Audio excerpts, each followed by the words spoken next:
जय जगन्नाथ नमस्कार।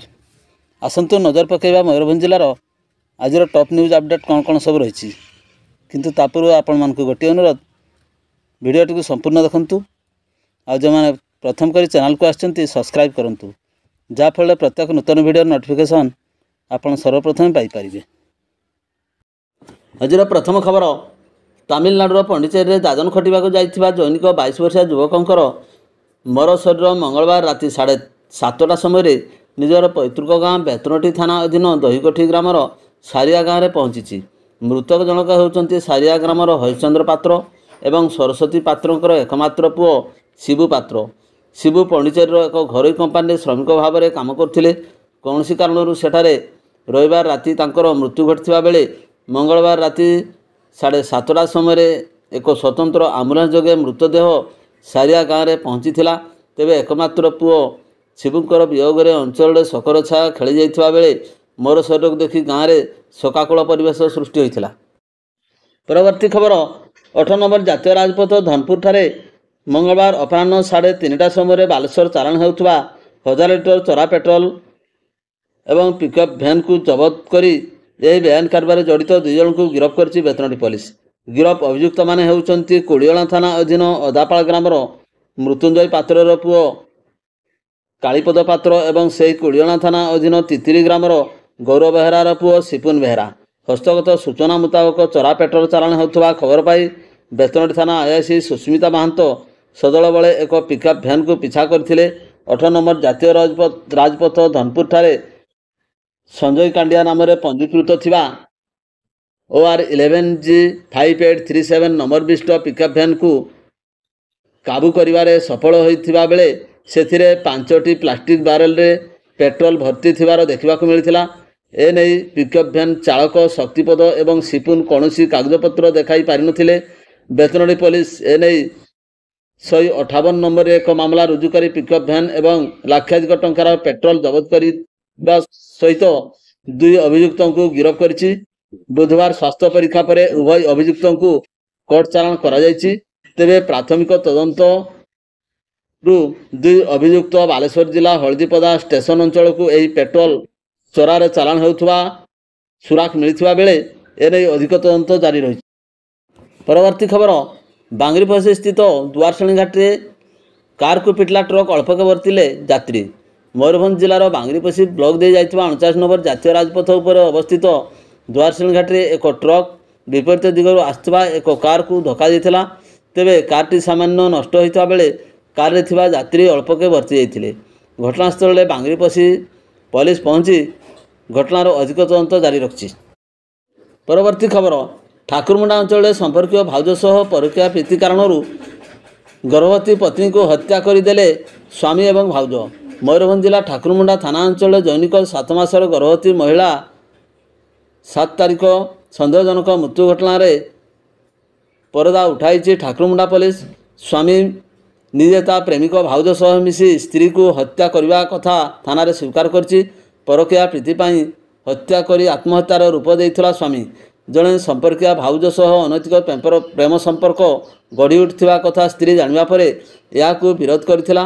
जेउथिपाई स्वामी एवं प्रेमिका भाउज दुहें मिसी एक हत्याकांड रचिथिले। उभय मिसी तांको मारिबा परे आत्महत्या रूप देवा पाई ता बेकरे फांसी लगाई झुलाई देथिले। संपूर्ण घटना जानिबा परे पुलिस 45 नंबर एक मामला रुजु करी उभय अभियुक्तों को कोर्ट चालाण करथिबा अपराह्न 5टा समय ठाकुरमुंडा थाना पक्षरु स्पष्ट सूचना दिया जायछि। परवर्ती खबर 3 लाख टंकार ऑनलाइन ठकेई शिकार नहीं बारिपदा साइबर थाना रे अभियोग। पुणी अदृश्य ठकंक शिकार नहीं 3 लाख टंका दुर्वृत्त माने ठकी नहीं ऑनलाइन लुटेरा नाम 3 लाख टंका ठकी नहीं जाइछंती। तेबे ए नहीं चांदुआ थाना अंतर्गत कुसुमाशल ग्रामर आशीष कुमार दास बारिपदा स्थित साइबर थाना अर्थनैतिक अपराध थाना रे दिवा 4 घंटा समय अभियोग करछंती। अभियोग अनुसार आशीष कुमार ऑनलाइन लॉटरी संस्था द्वारा अधिक अर्थ उपार्जन नहीं टंका निवेश करथिले। या परे 10,000 टंका लगाई 20,000 टंका पाइथिले। परे 5,000 टंका लगाई फेरस्त पाइ नथिले। या परे पुणी लोभ आशारे 2 थर 20,000 टंका लेखाएं लगाई फेरस्त पाइथिले। एहीपरि क्रमान्वय 3 लाख टंका लगाई ଥିବାବେଳେ ସେ ଏହି ଠକାମିର ଶିକାର ହୋଇଥିବା ନେଇ ଜାଣିବାକୁ ପାଇଥିଲେ। ଏହାକୁ ନେଇ ସେ ସାଇବର ଥାନାରେ ଅଭିଯୋଗ କରିଥିବା ବେଳେ ଏହାକୁ ନେଇ ପୋଲିସ ପକ୍ଷରୁ ମାମଲା ରୁଜୁ କରି ତଦନ୍ତ ଆରମ୍ଭ ହୋଇଛି। ପରବର୍ତ୍ତୀ ଖବର, ଆଚରଣ ବିଧି ଲାଗୁଥିବା ନେଇ ବାରିପଦା ବାଲେଶ୍ୱର ଗୋଲେଇଠାରେ ଥିବା ବିଭିନ୍ନ ଦଳୀୟ ପୋଷ୍ଟର ଜବତ କଲା ବାରିପଦା ଟାଉନ ଥାନା ପୋଲିସ। ସୂଚନା ଅନୁସାରେ ରାଜ୍ୟର ଆଚରଣ ବିଧି ଲାଗୁଥିବାରୁ କୌଣସି ପବ୍ଲିକ ପ୍ଲେସରେ ଦଳୀୟ ପତାକା ବା ପୋଷ୍ଟର ଲାଗିପାରିବ ନାହିଁ।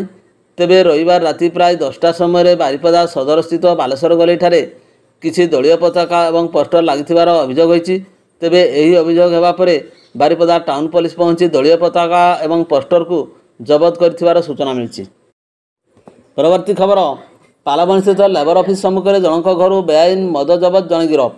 ପ୍ରାୟ ଦିବା 1 ଘଟିକା ସମୟରେ ବାରିପଦା ଟାଉନ ପୋଲିସ ପକ୍ଷରୁ ଚଢ଼ାଉ କରାଯାଇ 50 ଲିଟରରୁ ଉର୍ଦ୍ଧ୍ୱ ବେଆଇନ ବିଦେଶୀ ମଦ ଜବତ କରାଯାଇଛି। ତେବେ ଏହି ଘଟଣାରେ ଜଣଙ୍କୁ ଗିରଫ କରାଯାଇଛି। ତେବେ ଗିରଫ ବ୍ୟକ୍ତି ଜଣକ ହେଲେ ସେହି ଅଞ୍ଚଳର ବିଶ୍ୱଜିତ ଲେଙ୍କା ବୋଲି ଜଣାଯାଇଛି।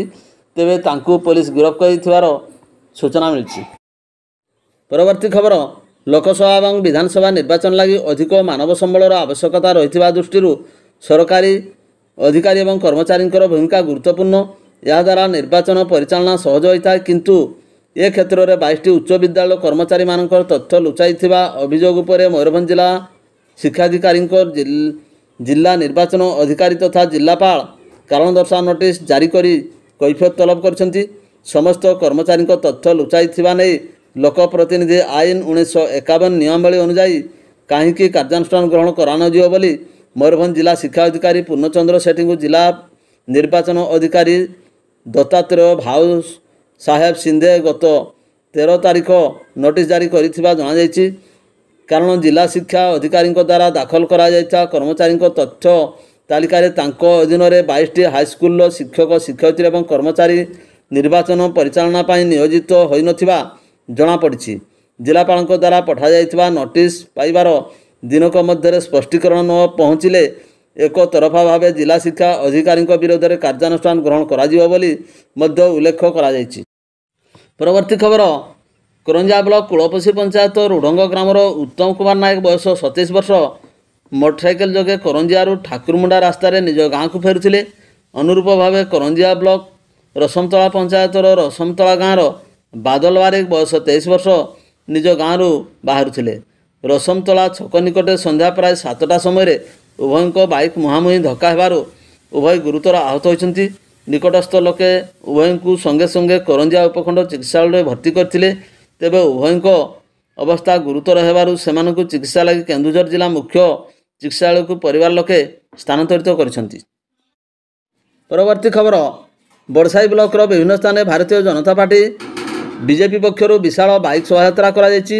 ଉକ୍ତ ଶୋଭାଯାତ୍ରାରେ ଦଳ ପକ୍ଷରୁ ବାଲେଶ୍ୱର ସାଂସଦ ପ୍ରାର୍ଥୀ ପ୍ରତାପ ଚନ୍ଦ୍ର ଷଡ଼ଙ୍ଗୀ ଏବଂ ବଡ଼ସାହି ନିର୍ବାଚନ ମଣ୍ଡଳୀର ବିଧାୟକ ପ୍ରାର୍ଥୀ ସନାତନ ବିଜୁଳି ଯୋଗଦେଇ ବିଭିନ୍ନ ପଞ୍ଚାୟତର ମୁଖ୍ୟ ସ୍ଥାନରେ ପଥପ୍ରାନ୍ତ ସଭା କରିଥିଲେ। ଏଥିରେ ଉଭୟ ପ୍ରାର୍ଥୀ ନିଜ ନିଜର ଭୋଟ ଭିକ୍ଷା କରିଥିଲେ।